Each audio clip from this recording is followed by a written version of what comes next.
Welcome back to Dead Reckoning TV. I'm Dr. Brian Mattson, and today on our Above the Paygrade segment, we are welcoming RedState.com founder, talk radio host, and Fox News contributor, and now adding a more prestigious feather to his cap, a DeadReckoning.tv contributor, Erick Erickson. Erick, thanks for coming on our show today.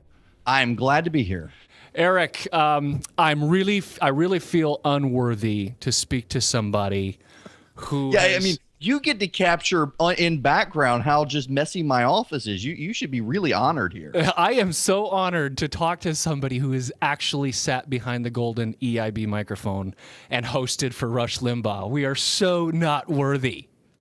Well, I wasn't either, but somehow managed to. It was fantastic. Hopefully they invite you back. You know, it's always when you do a gig, you know, and you don't get invited back, it right. Sort of makes you feel a little insecure. Yeah, thanks for boosting that. Yeah, boosting your insecurity.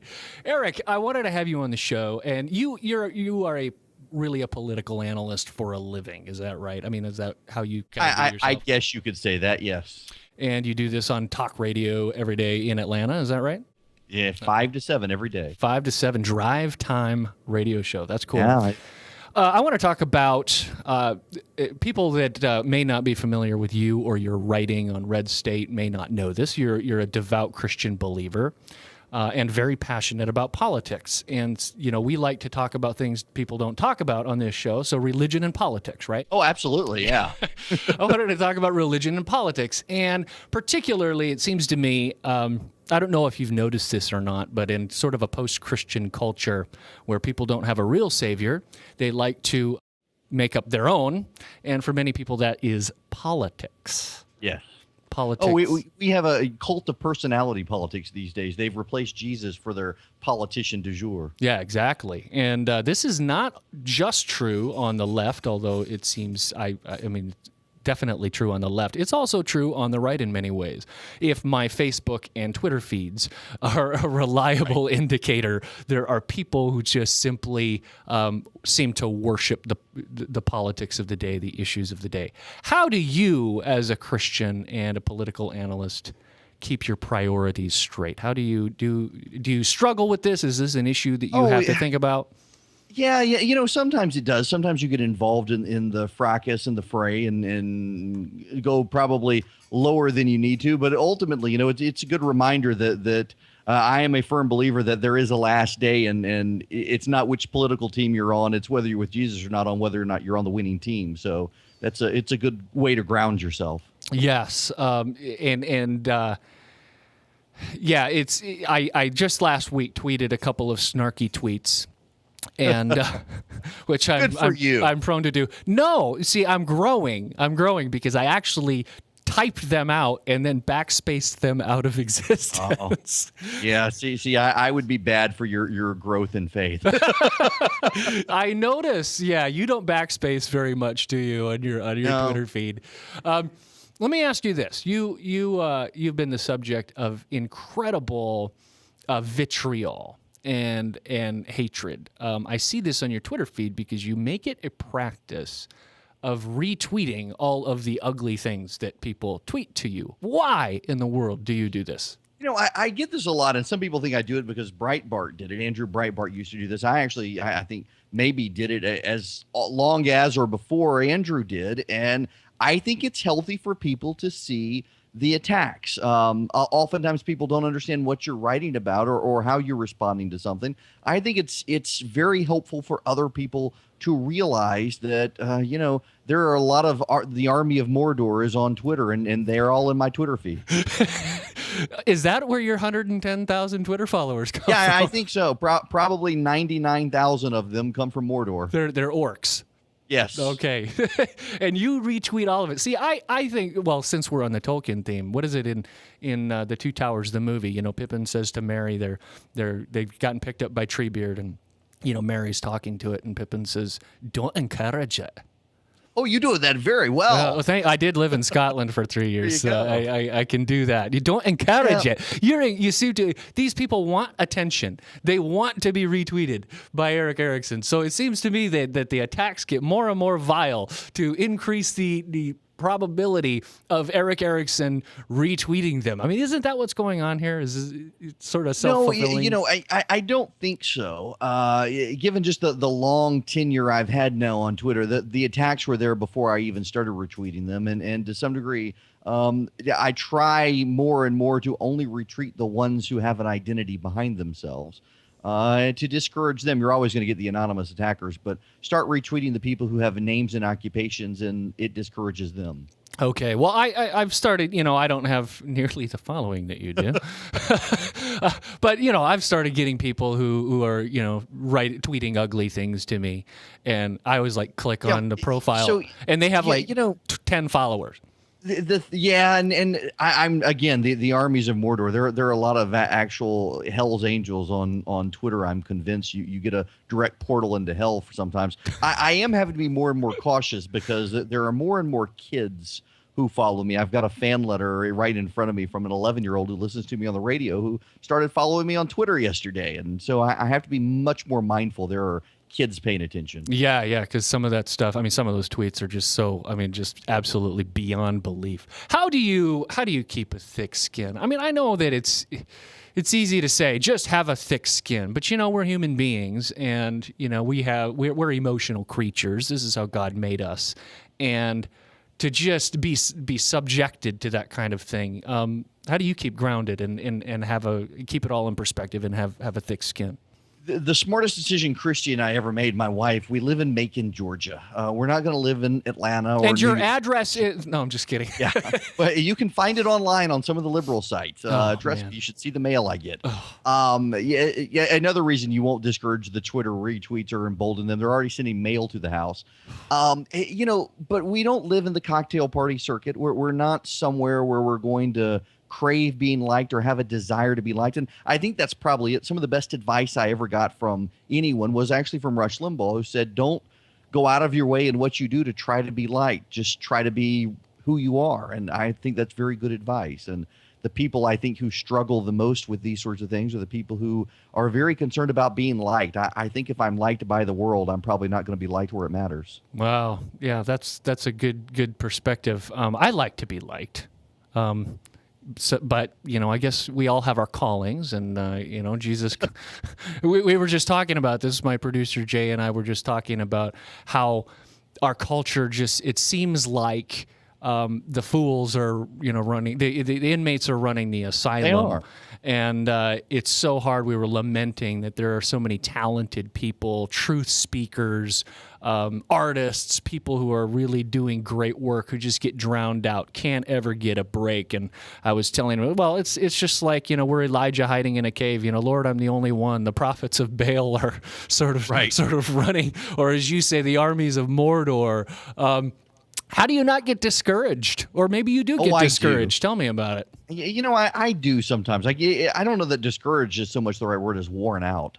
Sometimes it seems like you're always stuck in the slog. But every once in a while, it does good to check out. I've got a good accountability group, a good Bible study of guys from my church. And frankly, people like you on Twitter, I can reach out to and connect with and talk about other things. And I cook a lot and have taken up gardening to a degree, but really cooking. Sometimes you just got to check out. But yeah, sometimes it does wear me out. Yeah. So you cook to turn your brain off, to get away from politics? Very much so. My wife and kids got me a professional ice cream maker this summer. So I make a lot of ice cream. I try not to eat it all much, but we give it to people in church, the people who've had babies or are recovering from illness or something, take them a quart of ice cream. And this machine is giant. It's like a microwave with a freezer built into it. It makes 2 quarts every 15 minutes. Wow. It's a good hobby. Fantastic. I love cooking myself. I'm kind of a big fan of Cooks Illustrated, Yes, me too. So my wife found at a rummage sale. I can't believe we're talking about food. This is so cool. My wife is at a garage sale, and she finds, how Cooks Illustrated does their bound volumes, yes, where they're 4 issues, all the issues from a year. They'll bind them. Those are like $30 a piece. They're sell fantastic. them. Yeah. So my wife finds a set of 20 of them. This is like 20 volumes, and she bought them for $5. Wow. And we've never had a single, to me, if the recipe didn't come from Cooks Illustrated, it's not worth making, kind of. Well, So my wife has a family from South Georgia, so she has hand-me-down recipes from generations. Our very first date, I walked into her apartment and she had 2 pounds of bacon cooking and couldn't understand why anyone needed that much bacon. This was before the bacon craze, and she didn't. She needed the drippings for cornbread and stuff. And you asked her to marry you. Yeah, right much then and there. One of those families. She was making 2 pounds of bacon, and you Yep. said, "Okay, wow, Sold. absolutely sold," because bacon is fantastic. Yeah, and as are the drippings. As are the drippings. So this is successful for you to keep your mind off of politics, is to get in the kitchen and make some. We like to invite people over. We've started this tradition in our family where a lot of our friends and stuff, they travel for Thanksgiving or for Christmas, and Easter it's Sunday. It's not as much a holiday anymore as it used to be for a lot of people. Most people don't get off Good Friday. So we invite over all of our friends for Easter who they're either tired of their family or they can't get to their family. So it's kind of our annual tradition now. We have everybody from church over for our house for Easter and do all the cooking and cleaning so they can relax. And every once in a while, we'll just put up an all call on the Sunday school list and say, "We're cooking, come to eat." Man, fantastic. Well, Eric, so now we've actually demonstrated for our viewers how to not worship and talk about politics. But we should actually talk about politics and the issues of the day. I actually want to talk about 2016. Okay. 2016. No clear front runner in the Republican field. Are we going to have a bloody primary battle? Well, I think they would like to, but the Republican National Committee has accelerated the primary table and the national convention, so I don't think it'll get as bloody as 2012 got. But look at the field we have. Some impressive folks. You've got Scott Walker, who will probably run, governor of Wisconsin, Bobby Jindal from Louisiana, Rick Perry from Texas, Mike Pence from Indiana, maybe Chris Christie still from New Jersey, and that's just the governors. And then you've got Ted Cruz, Rand Paul, and Marco Rubio in the Senate, who are probably all three of them going to run. So we really have a deep bench of candidates to put forward. The Democrats have Hillary Clinton. That's true. That's it. Really. Well, Joe Biden, Oh, yeah, Joe. Uncle Joe is going to run. No, I want to talk to you. Actually, get your sense. One of the potential candidates who's really impressed me recently is not Ted Cruz. It's Bobby Jindal. Mm-hmm. He's always struck me as not quite ready for prime time. He has always struck me as too young. His resume is incredibly impressive. Always had the resume, but just didn't look like a candidate and had trouble sounding like a candidate. Right.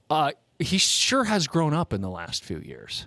He has. I think it's been an intentional re-rollout. People remember him from his 2009 State of the Union response still. That's the closest national exposure he's gotten. That's somewhat faded in people's minds, and he's intentionally rolling himself out again. He's a very good governor. He's a friend of mine. My family, I'm from Louisiana. It is amazing how he's turned around the state. I left Louisiana after the Edwin Edwards-David Duke race when even my parents were forced to put the bumper sticker on their car that said, "Vote for the crook, it's important," versus the Klansman. And I couldn't tolerate the state any longer. I left to go to college and had no plans to come back. I'm finally at a point where I see I could return to Louisiana. His turnaround of the state has been so profound. People outside of Louisiana just don't appreciate it. And, of course, he's championing one of the really great and important issues of our day, and that is school choice. Right. And it's unconscionable what Eric Holder and the Justice Department are doing in Louisiana to keep young, poor, mostly minority children trapped in educational systems that just fail them. And he's come up with this great solution and, of course, getting sued. Yes, very much so. It is a great system. Look, I finished my high school. I grew up in Dubai, of all things, but 10th, 11th, and 12th grade were rural public school in Louisiana.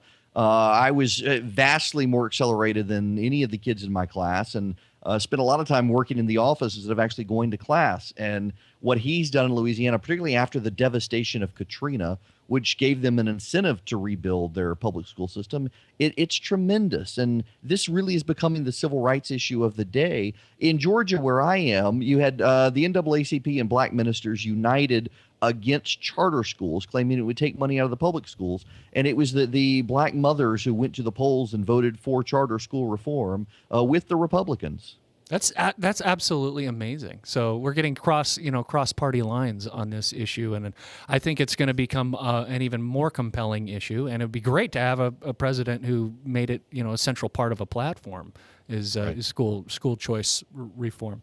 So, but Jindal, as you say, doesn't have a lot of national exposure, so it'll be interesting to see if he can kind of garner some attention, and yeah, he surrounded himself with a good team. I think he probably can. He is, after all, the governor. So there are only 50 of them as opposed to 100 senators. Yeah, that's true. Chris Christie, what do you think? He's a fine governor for New Jersey as a Republican. I'm not sure his style translates well to places like Iowa, South Carolina, Nevada. I would certainly support him were he the Republican nominee, but I don't see him making it through a Republican primary. Yeah, blue state governors generally tend to have difficulty. Well, I guess Mitt Romney was a blue state governor. The difference between Mitt Romney and Chris Christie actually is that Chris Christie could win re-election in his own state. Mitt Romney never could. Oh, man. Ouch. Don't be mean. Don't kick him while he's down. It's just true. It was a terrible nomination. I wrote in November of 2011 that Romney was going to be the nominee, was going to lose, and conservatives would get the blame for it, and it's exactly what happened. That's true. That was somewhat prophetic. I don't think he was as bad a nominee as you make out, but you and I don't agree all the time on politics. So sometimes you're wrong. That's true. Yeah, it's true. Sometimes I'm open to that possibility. But the cool thing is that you and I cannot not agree on politics and on certain issues and candidates, and it's okay. We're friends because we don't worship politics, right? Exactly.